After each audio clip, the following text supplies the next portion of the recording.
Okay, ladies and gents, we will make a start. So first of all, thank you very much for joining us all this afternoon to talk about agricultural events. And are you just showing up or are you standing out? Really lucky we've got a great panel of experts with us this afternoon. So we've got our very own Ed Seed, who's our sales and marketing manager here at Hillsgreen, who's got his fair share of experience when it comes to all things marketing events, particularly within the ag sector. We have Samantha Sharp, who's the marketing director at Agri-Connect, and you probably know many well-known event brands within the agricultural market, LAMMA and CropTec, to name a couple. And then we've got Leah Davis, who heads up all things marketing at the Royal Welsh and is very much busy with the run-up to the Royal Welsh show in a couple of weeks. This session is going to be no PowerPoint. It's going to be really informal. I want you guys to get as much out of it as possible. So interactive where we can. We've got a couple of polls. And of course, I'll be trying to multitask and monitor any people that put their hands up or ask any questions as we go. I suppose the first things first, for those of you who don't know me, I'm Andy. I'm the CEO here at Hillsgreen. We're a dedicated marketing agency to support those people working in and around agriculture, predominantly with digital. So it may be a bit strange for us to be doing a webinar all about events, but I suppose what I've seen during my time at Hillsgreen is the importance between offline driving online and online driving offline. You know, it's all part of the marketing mix and bringing everything together. Events are a real big opportunity for agricultural brands to meet customers, potential new customers, and therefore what we want to talk about today is making the most of that investment and how digital can play a part to do so. So before we jump straight into the webinar and discussions with the panel, I'd just like the guys to introduce themselves. So Sam, would you like to kick off, please? Yeah, sure. So at Agri-Connect, a big part of our business is events, and we work with products that are online, in print, and also the in-person events. So LAMMA is our biggest show, where we have 40,000 people that attend the NEC every year in January, and it is not only the UK's biggest indoor agricultural show, it's also the UK's biggest B2B show. This year we're welcoming CropTec and low carbon agriculture to LAMMA, and we've also got Farm Business Innovation Show and Future Farming Scotland show as well. Perfect. And it's probably worth noting that you're not from an ag background. No, so I only joined agriculture, well, it's nearly 2 years ago. Prior to that, I spent a long time in the cosmetics industry, so that was a very big change for me to come over to agriculture. Brilliant, thanks, Sam. Ed? So I'm a dairy farmer's son from Deb Centre between Preston and Blackpool. I went to university and did a master's in marketing, communication, AI, so a bit of a varied mix. And then while I was at uni, I was working as a marketing assistant for two big events brands, which basically was attached to Saracens Rugby Club. So that was the Investor Show and the Esports Awards, which is now massive. Then straight out of uni, went to work for Agri-Connect and worked as a part of the team delivering LAMMA show and CropTec show. From there, I did some work inside farm buying groups, so helping them sort of improve on the digital marketing. And then I've joined the team here at Hillsgreen just under a year ago. And yeah, just obsessed with everything digital and AI. Thanks, Ed. And Leah? I'm Leah, originally from North Wales, but currently living in Cardiff. My marketing career started at Hillsgreen, so they taught me everything I know. And then I moved over to the Royal Welsh Agricultural Society then February 2024. So I've done my first Royal Welsh show, going into my second. And I've also formed a group called the Agricultural Show Marketing Club. Name is still in the works, I'm not sold on it. But essentially, it can feel very lonely when you're on the show side of the organisation and how you go about marketing and telling everyone all the good things that we do. So I kind of pulled together There's over 50 of us now, and some of you on this call, that come together and talk all things marketing, mainly digital, because that's where my interest lies, but all things marketing as well. So yeah, hopefully have a few insights and ideas to share with you all today. Thanks, Leah. And I think on that point, in terms of those people that are on the webinar, we've got a real mix in terms of those people that are part of an organisation that are running and marketing an event to an agricultural audience, or sometimes a non-agricultural audience. There's quite a lot of country shows there that obviously an audience there is the Joe public that we want to attend. But there's also plenty of people there from brands, businesses that attend these events. And I suppose really comes back to it, whether you are an organisation running an event or whether you're an attending event, it is a cost, you know, and in some people a big investment, right? And it's about making sure that we make the most out of that event. So where I'd like to start is just run a quick poll. Really intrigued to understand what is your biggest challenge while exhibiting at events. So I'm hoping the tech will work. So I'm going to launch this poll. You might have to go into the bottom right-hand corner of your screen, and there's some dots there, and you should be able to click view the poll. This one is live, so hopefully we can see some votes coming through in a minute or so. There's quite a long list there, but just really intrigued when it comes to the biggest challenge. What is it that you find is the biggest challenge when you're exhibiting at events?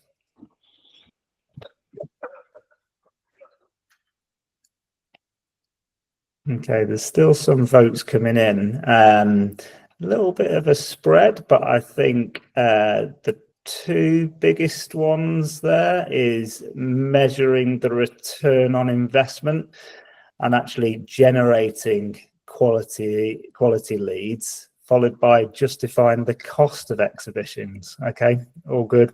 On that point, I'm going to just launch another poll as well, and then we'll get into the questions. But second one will be, how confident are you that your events are generating a positive return on investment? So given the answers to some of that, maybe you can guess the response, but I am intrigued. Away you go. Okay. Still some votes coming in. It keeps moving up and down. But I think the thing that I can categorically say, there is nobody on this call, we've now got over 40 people on the call, that is very confident of the return on investment that they are getting from their event spend. There's a smaller proportion that are somewhat confident. The majority are not very confident. So I would say that is quite a good place to start. So the way we're going to sort of pose the next sort of 40 minutes is look at what you need to be considering pre-show, what you need to be doing during the show, and then post-show. There'll be time for Q&A at the end, but equally, if you have a burning question, put your hand up or drop us a message in the chat, and hopefully I will try and monitor that.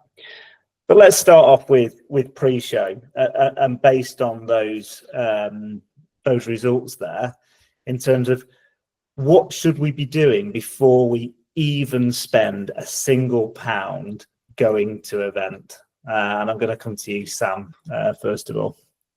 You put me on the spot. First question.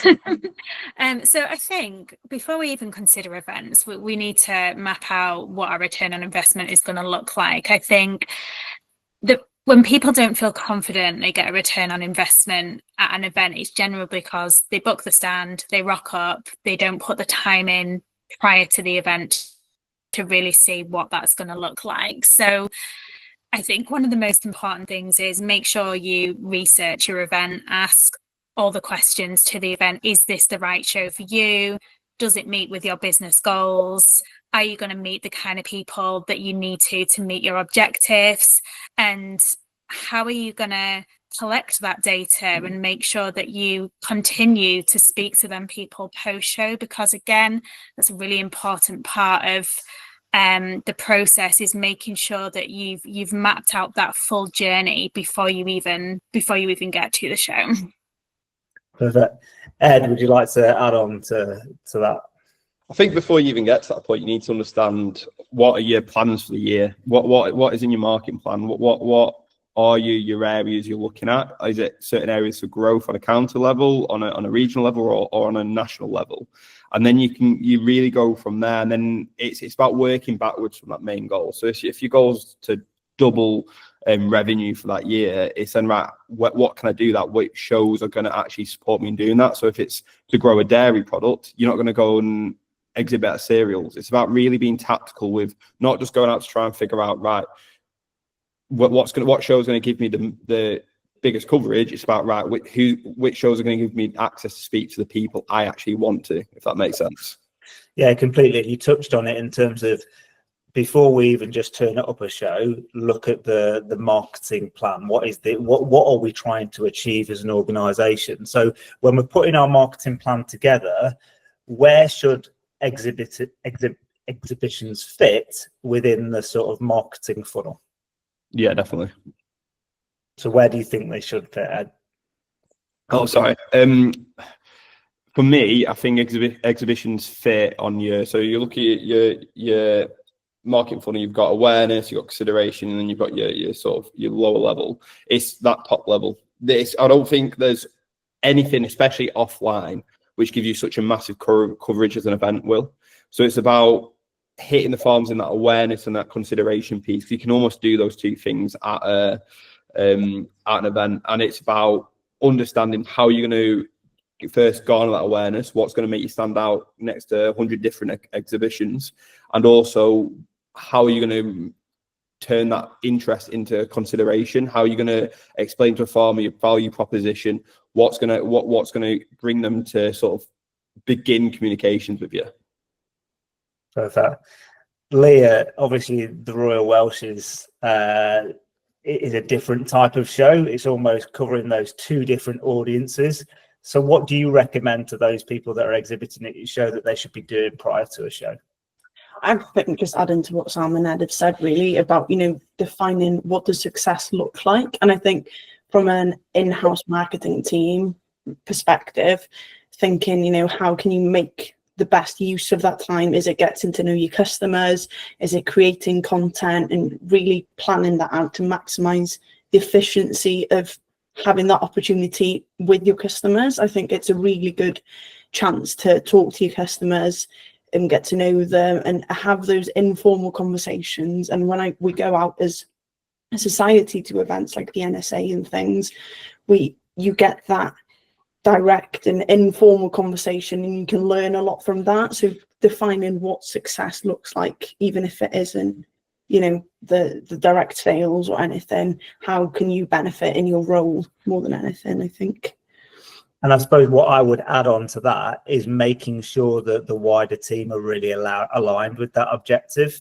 And whoever is going to be manning your stand, if you're attending that event because it's a relationship building piece and it's client entertaining, maybe you got some refreshments on stand or whatever, know that that's the main focus.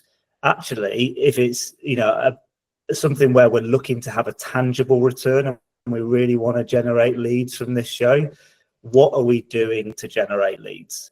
Is it something as simple as a competition and we want to get email addresses of relevant people that are attending the show that we want to bring into our database? Is it about actually getting people saying, I really am interested in that piece of kit? Or is it just like that relationship bit with current customers? And I suppose one other piece I want to bring on here is the importance of brand. And I suppose it's probably quite fair to say that agriculture hasn't always seen the importance of investing in brand. Brand is far more than just a logo, right? Who you are, what you stand for, almost having that, making your customer, potential customer, have a feeling or an emotion about that and connection with you as a brand. And we were walking around cereals last week, and you could tell those businesses that had really invested in brand and those that hadn't, that had just turned up with a pop-up and almost a table and a couple of people sat there behind the phones. I know, Sam, this is something that you're really passionate about and you've seen work in obviously other sectors. Is there anything that you'd like to sort of add on to that? I think brand is so important, and we constantly look at brand within AgriConnect. How can we make sure we're the strongest brands within the industry? But I think when we go to shows ourselves, because we exhibit at shows for our media publication Farmers Guardian, we have to remind ourselves of brand constantly and why it's so important. And one of the things that really strikes me is when people are coming to a show, 95% of people are there to learn. Only 5% of people are generally there to actively buy right now and make a decision.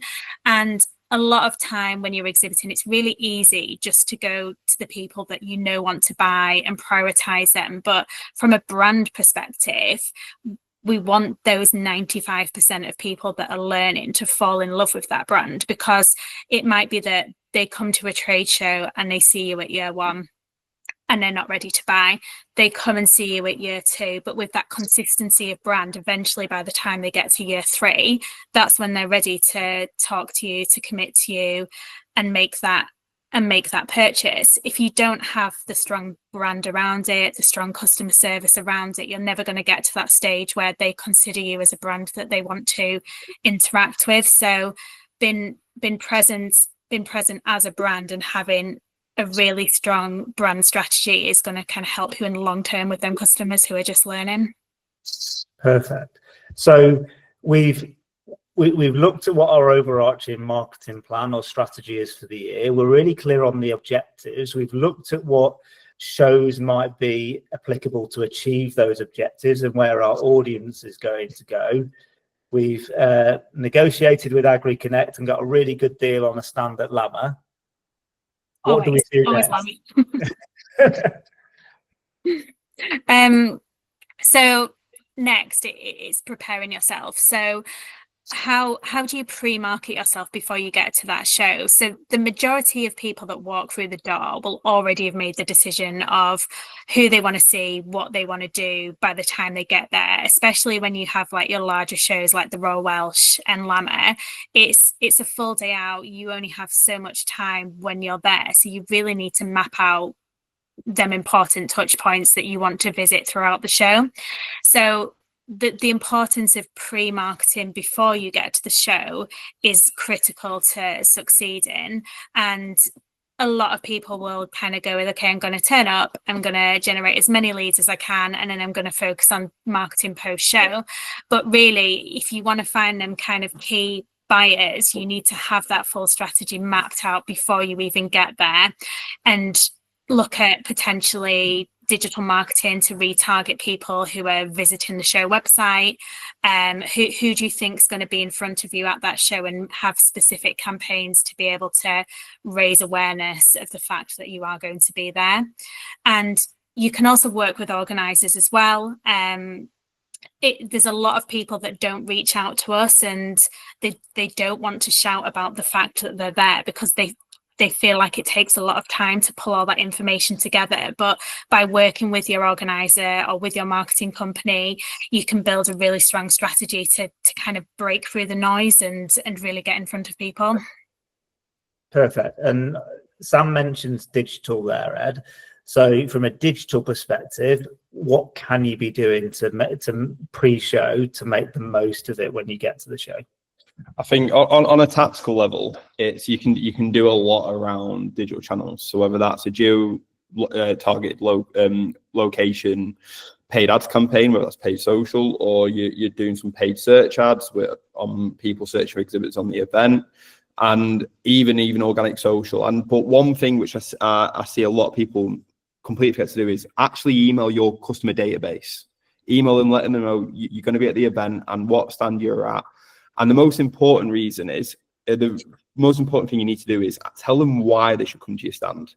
I think events are one of the single most competitive environments you can actually find. You've got literally you, and if you're looking at an event on the scale of LAMMA show, you've got every single one of your competitors in the same room or hall as you. So you need to be given a different reason why they should come to your event. Whether that's a product launch, whether that's some sort of offering, whether it's bacon butties and a free lunch or a pint, it's about giving them an actual reason why they should stop by to yours and give you the value of their attention, in essence. think as well, from when you reach out to your own database, when you have your sales reps that are on the road going out to see all of your accounts, it takes you so long to get around all of them accounts each day. To be able to have everyone in a small space and be able to meet everyone that you generally interact with on a daily basis is a lot more cost effective for your business, because you can update them on new product launches, you can update them on any new information that you're sharing at the event, and you can do it all in one place rather than your sales team having to reach out to these independently. And I think that's also a really crucial part of shows. It's not just about the new business, but it's about the retention of your existing business.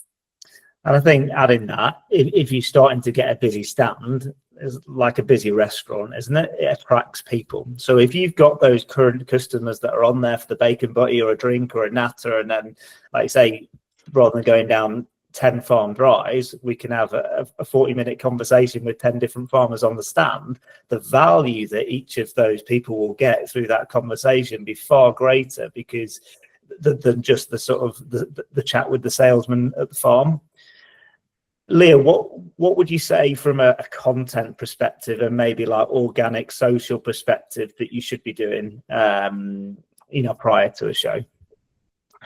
I think it's just getting the message out there, what you're doing, and as Samantha said, letting us know. So we've got one stand this year that's got a 70-foot zip wire. And I think as agricultural shows, we're always looking for the next thing and what can we promote as value to our audience and things. So sending things through to us makes my job a lot easier and gets you that exposure as well.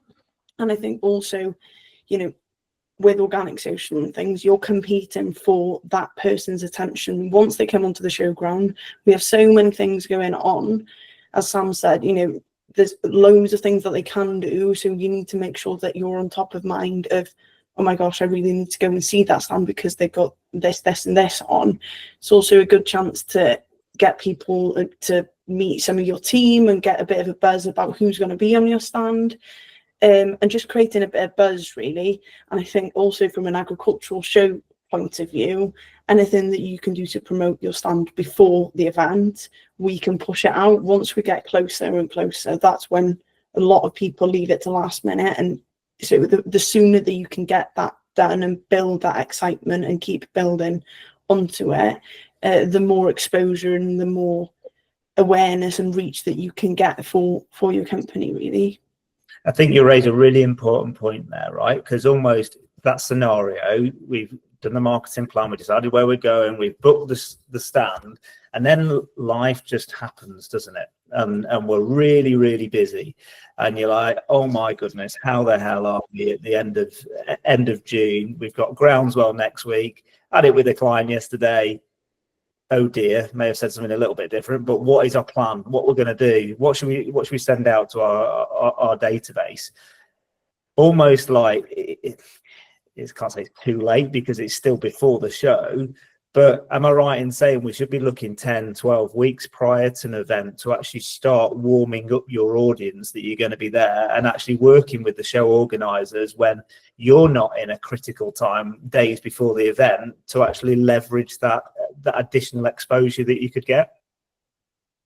Yeah, I think definitely kind of 10 to 12 weeks out, and especially that's even more crucial if you're a new brand. So if a lot of new brands will use an event to launch their brand, and you'll have visitors that come through the door every year that have never heard of this brand, and it takes time to build up trust. So the more marketing you can have before the show, they're going to recognize that. And again, it goes back to branding. They're then going to recognize that brand when they get to that show, and they've already started to build trust with the brand. Whereas if you just walk in and you see this new amazing product, but you're like, okay, well, where has this come from? Do I know the background of it? Can I trust this brand to be a new supplier? And being able to have that activity before helps with that as well.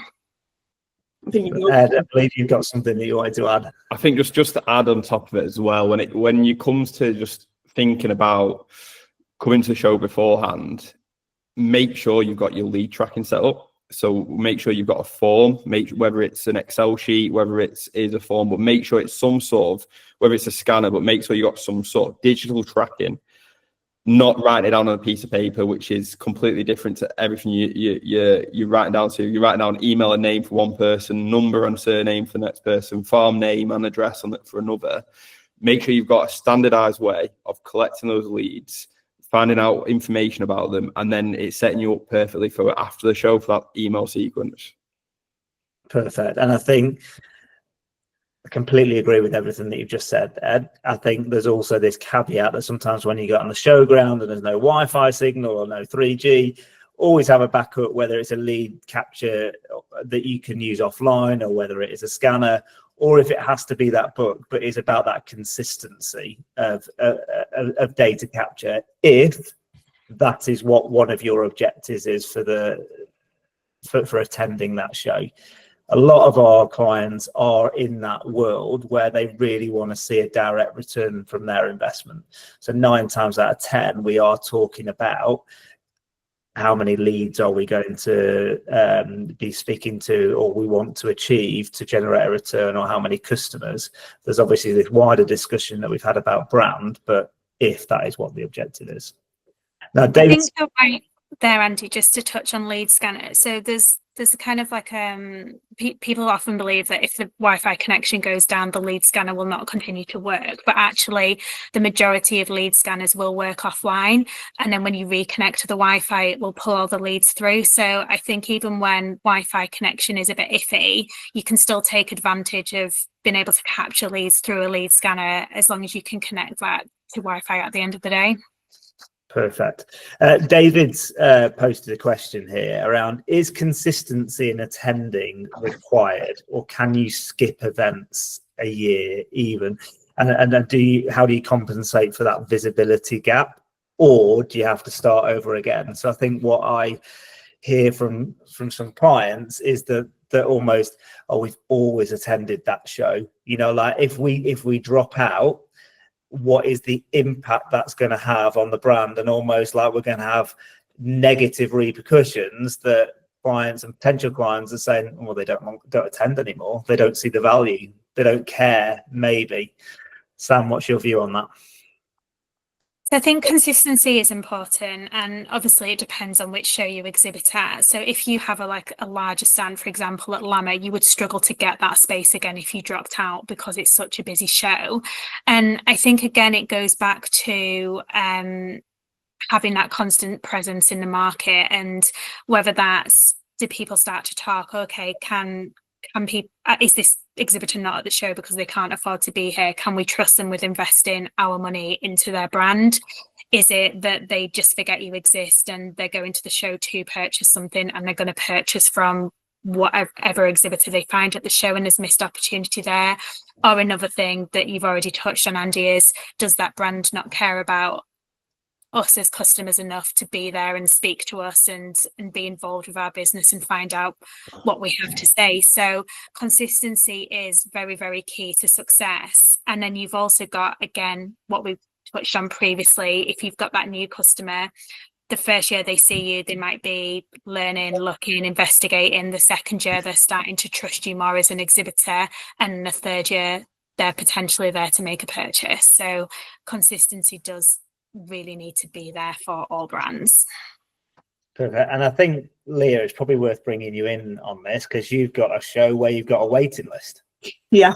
And what Sam said, that, you know, if you have a big stand, it won't be very, very hard to get that stand back. But I think consistency is something, just building on that. And also it's a chance to build on the last year and learnings and what you want to get from it. So I know we, as I said, the NSA stand, and we know next year now what we learned from that customer base and what we can do next year too. And I think it's easier then for you to compare and build and get a bit of momentum as well. So I think, yeah, I agree with Sam that consistency is key with it, really. But I do also know that budgets are getting tighter and tighter, and it's not easy. So, you know, prioritization comes into it as well. But yeah. Yeah, I think it's been selective on, again, touching back on choosing the right show for you. I think there's a lot of people that are having to make very tough decisions right now around which show they attend, and doing that pre-research is the most important thing to make sure you pick the right show.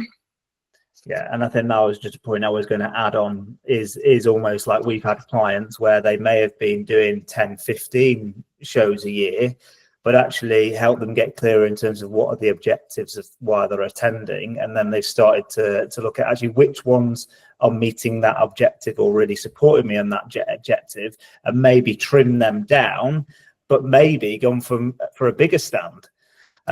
Or maybe look to allocating some of that budget to their own sort of demo day or on farm day, where it's not a large exhibition where you're looking for volume, but actually it's smaller and I suppose more intimate, but you've got a real captive audience. Ed, do you want to just follow on that in terms of what you're seeing with some of those sort of rise of those smaller shows? So I think it goes back to that funnel piece I was mentioning earlier. So you've got your large exhibitions, for example, your LAMMA show is your awareness and your consideration to part of that funnel, that big top half of the funnel. You get massive awareness and you get to talk to a lot of people. And one of our clients, particularly, I think of a good example is they actually held a demo day, I think a mile down the road from LAMMA, and it was the day after. And basically their entire goal at LAMMA show was book people onto the demo day so they can test out the kit. And I think it's about using that, because the tough thing with the demo days are, and your open days for your which you're hosting yourself, is every person, majority of people who go to that demo day is going to be someone who's already warm. They've already been interacting with your market, and you're not going to be really attracting many new prospects to that day. You might get a couple, but not massive. So it's about tying those demo days in with the larger events or other sort of tactics to bring them into that sort of demo day. But the other core reason, again, which is what I go back and I'll repeat myself, is give them a reason to go to it. Perfect. So there is obviously so much there that can happen before an event. I think then we're coming on to almost during the show. How do we make the most of that? And part of that is some planning, and the second part of it is that content creation. So Leah, maybe talk around what sort of content could we be creating when we're at the event, and probably the importance of prepping for that before we just rock up at the show. Yeah, I think the most important bit is prep, really. What do you want to achieve?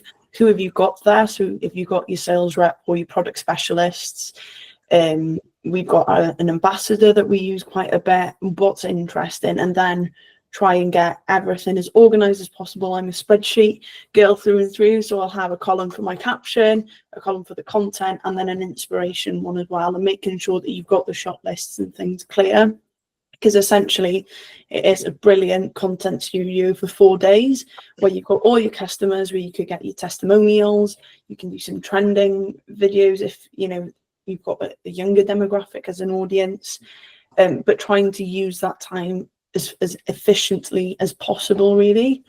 So yeah, I think that's what we do, and trying also to intrigue people to make sure that they come to your stand and show different things. And I think I didn't realize the power of this until our show launch that we did last month, where we launched the 2025 show, and we've got one of the Shire horses to Bangor University for the launch. And it was an invite-only event, but because we had that visuals and created tens of pieces of content around it, we generated that buzz and engagement and things that people wanted to share and wanted to be involved in.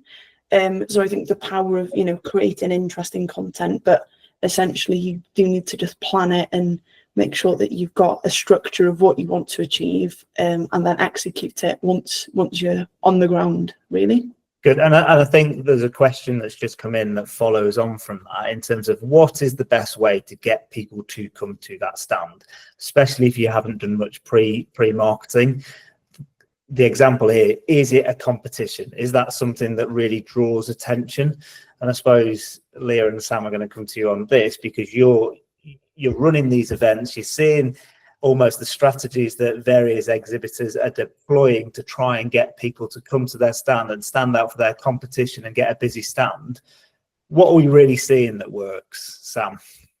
Well, something that we've seen kind of an uptake in over the last few years is gamifying your stand. So there's various companies that you can work with to bring something interactive to the stand. Now, this could be, I don't know whether you've seen like the, I can't think of the name off the top of my head, but it's like a booth and it has balls inside that you catch, and you have to put as many as you possibly can in, and then you get a high score, and then at the end of the day there's a prize for the biggest high score. Now, it's generally not relevant to your business, but you can have that all branded up with your brand, but it does genuinely attract people over. So those people that may not have seen you pre-show, but they're walking through the aisles of a busy show and they go, okay, that looks really fun, I want to go have a go on that, I want to see if I can be the winner. Everyone likes to achieve something at the end of the day, but then it starts a sales conversation where you can bring them around to the rest of your stand and show them around and introduce your products to them. So it's just little things like that that can help you break through the noise that might not be to do with your business, but can grab the attention of the person in the aisle. Cool. And Leah, are you seeing that competitions work, or are you seeing that anything else would be a good way to get traction in stand? Definitely competitions. Anything that someone, you can hold a clipboard and kind of engage more than anything, pull people in. We're a friendly team at the Royal Welsh. We love having a chat, but it's just having that something to pull people in. We also had some merchandise on our stand. That seems to do well. And these are the kinds of things that you can promote before the event to get that buzz, and say what prizes you've got or what the competitions are, or the merch that they're going to be. You've got an exclusive number of hoodies, and just try and build that buzz really to get people onto the stand, because once you've got them and you start chatting away, that's when the conversations start really. But I think, I also saw a good one, it wasn't on our stand, but like a spin the wheel one, just something really simple that people know what they are and it's not too daunting. They just want to have a go, and then you can start chatting away to them. So, yeah, I think sometimes don't forget the attraction of food and drink. Farmers love a freebie. Tea in the way. Never known a farmer turn down a free lunch. Yeah. We've got a couple more questions coming in. So Matthew Stanton, I've exhibited at many shows in 2 different industries. The B2B issue frustrates any exhibitor. We're there to sell, not to buy X, Y, and Z. How are you? Can you police that?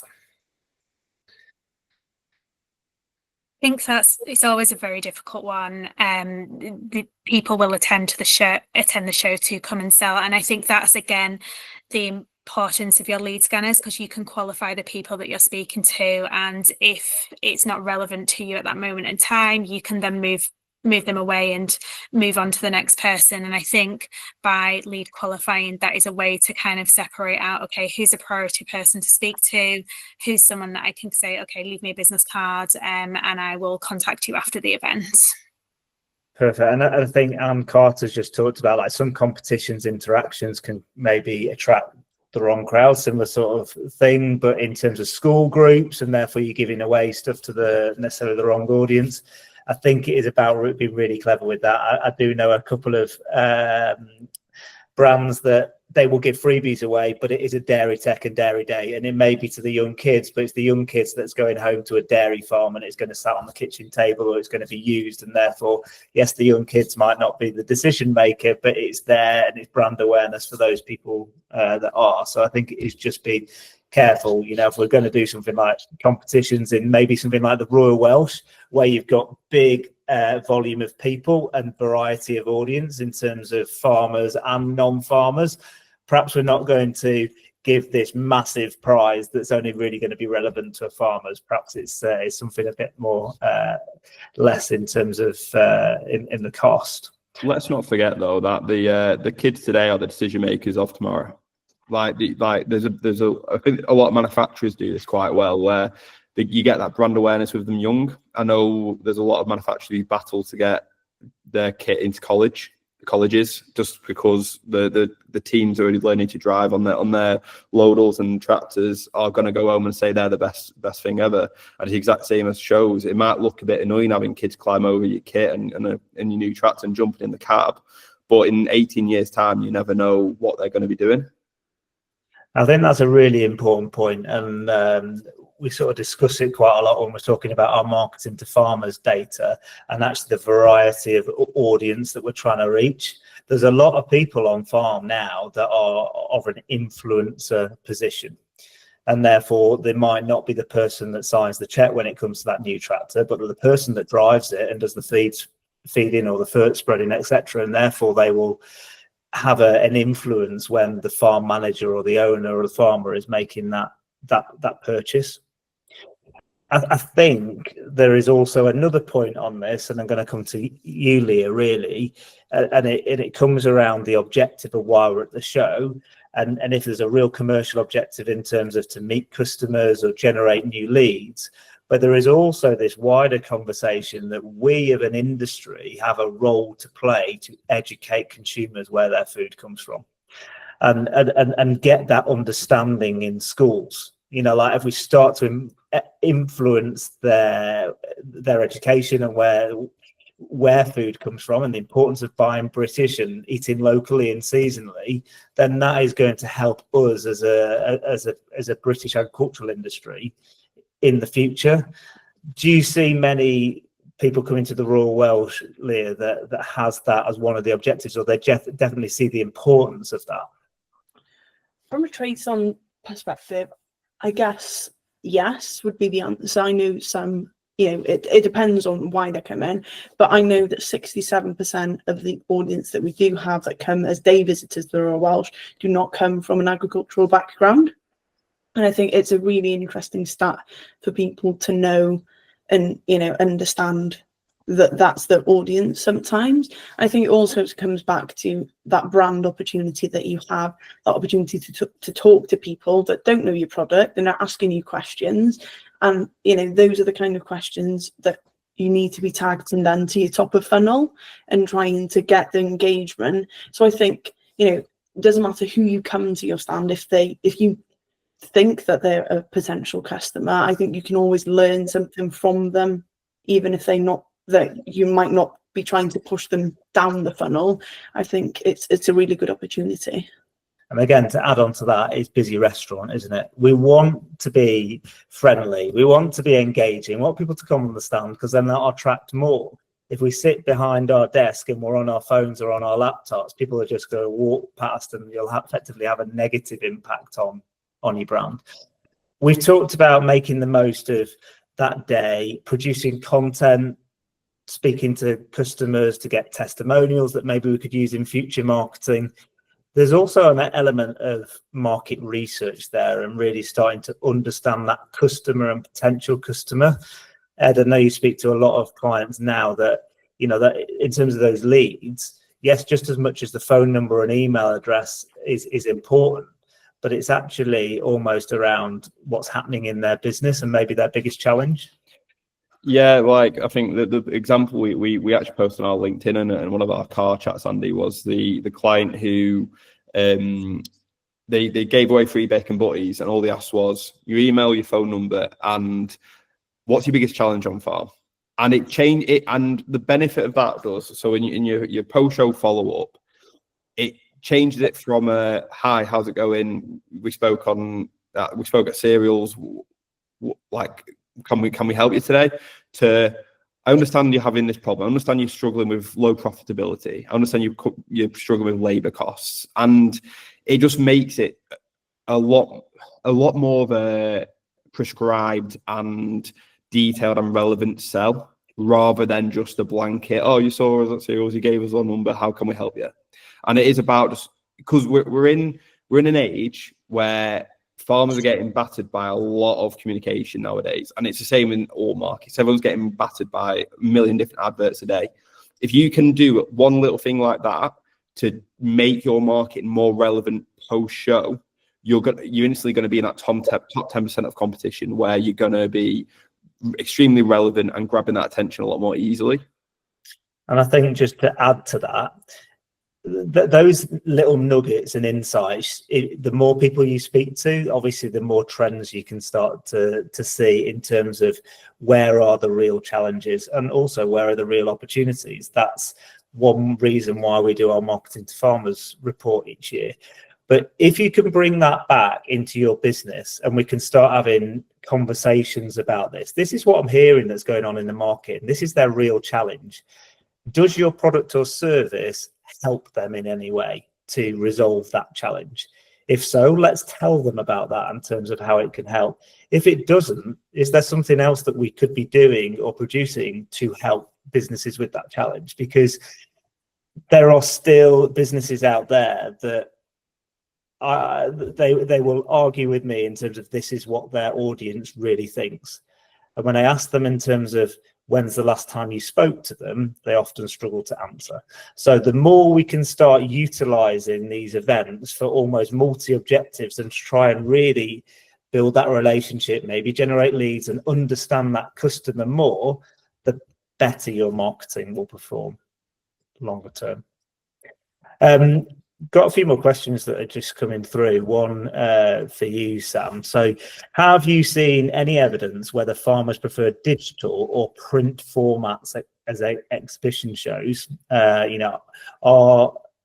we getting better having physical copies or QR copies and pointing people to the website?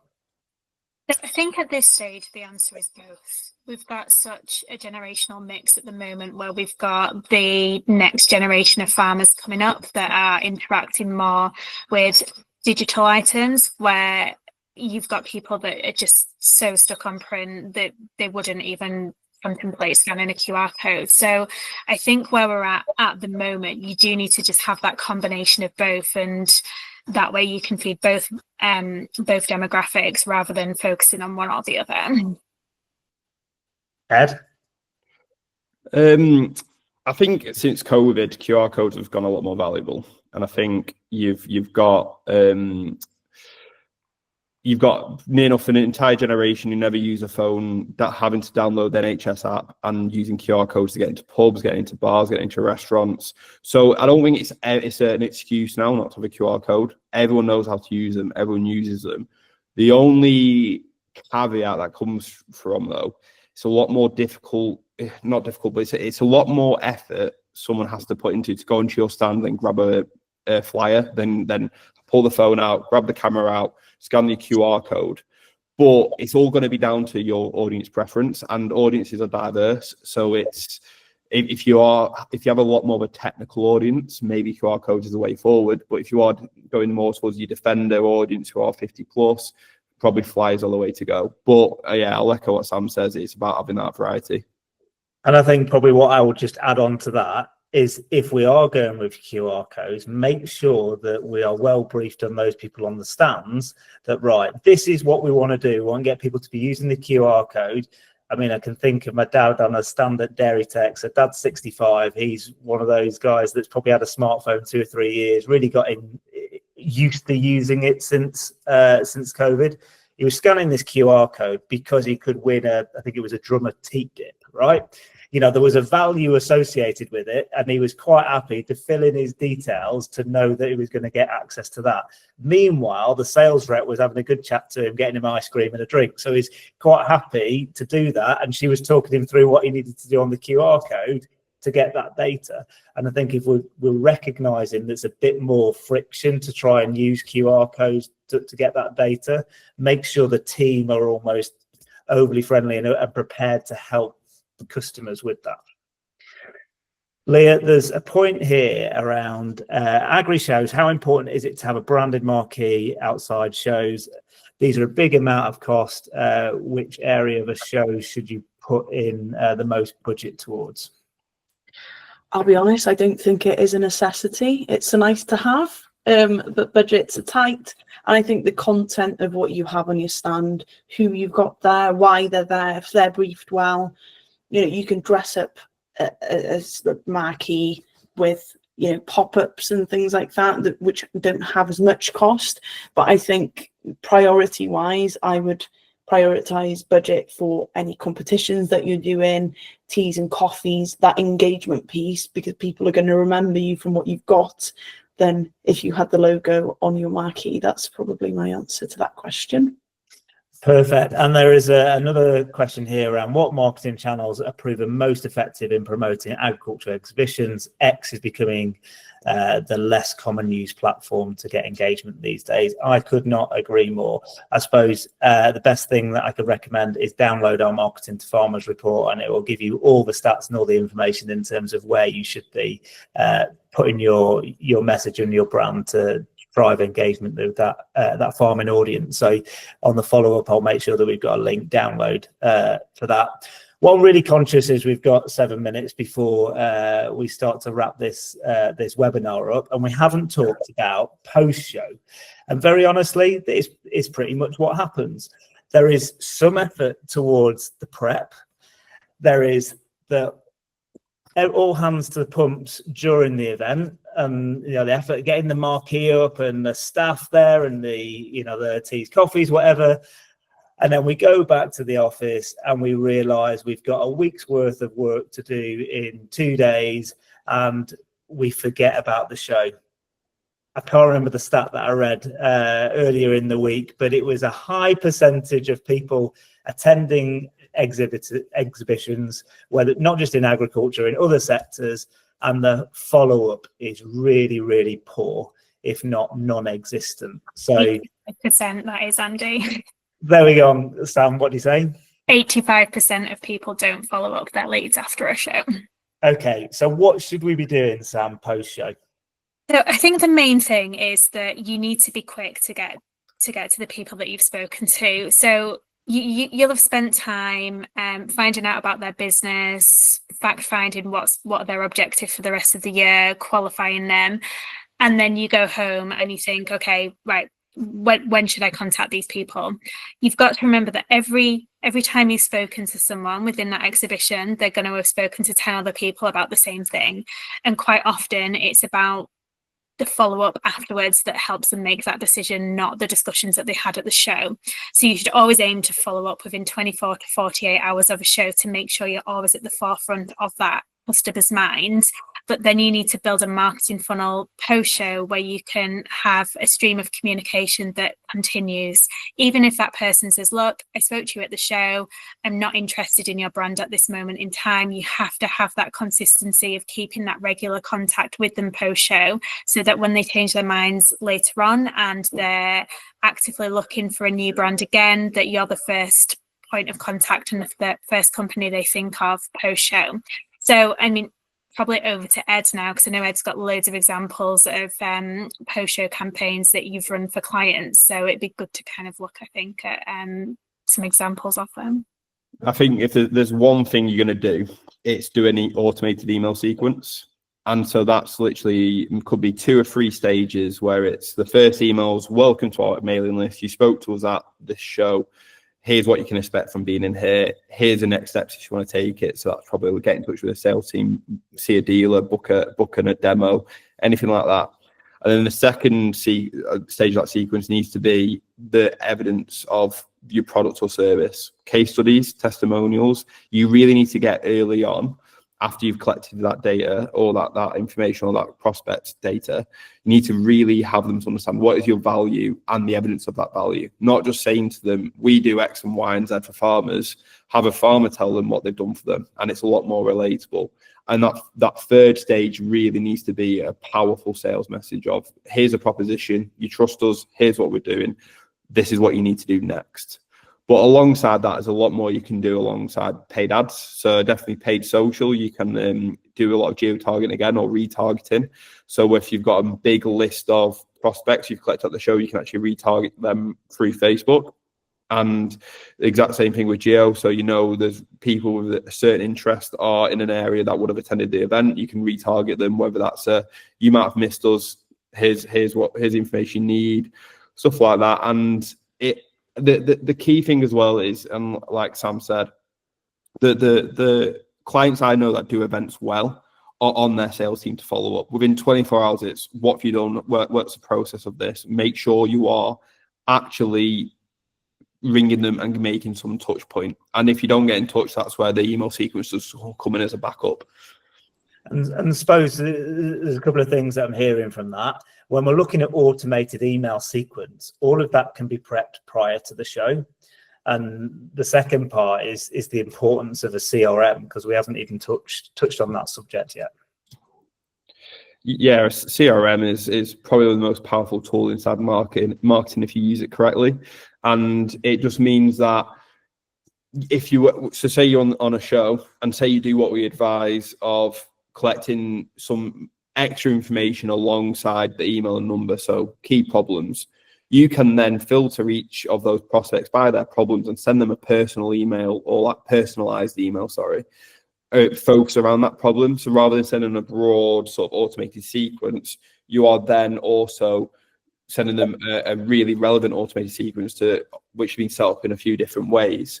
But the actual important thing as well with CRM when it comes to events, it's tracking where that customer first hit your brand and what actions that customer's taken alongside that. Because like Sam said, someone could have been in the buying cycle for 2 years and first spoke to you and got given you the contact information 3 years ago. You can go back and look at the LAMMA show in 2022 and go, you know what, yeah, we've had 5 leads convert from that. And these could be big ticket leads, so you're making 50, 60 grand a lead. Like, that's a really powerful show then for you, but you might not have thought that. And then it just adds that extra layer of tracking to your events to show, right, which events are actually working for us over the past 5 years. What have we actually seen the return from people who've interacted with us at a show? And which ones are actually turning that needle and which ones aren't doing anything? Yeah, I think it's a really good important point. We had a client just recently where they saw us at Cereals 2 years ago and actually came into contact and now become a client because of our Marketing to Farmers report, but they first were aware of us 2 years ago. So I'm really conscious of time, but I just want Leah, you to talk about the follow-up on the leads and people that we've spoken to, but what do we do with all that good content that we've been creating during the show?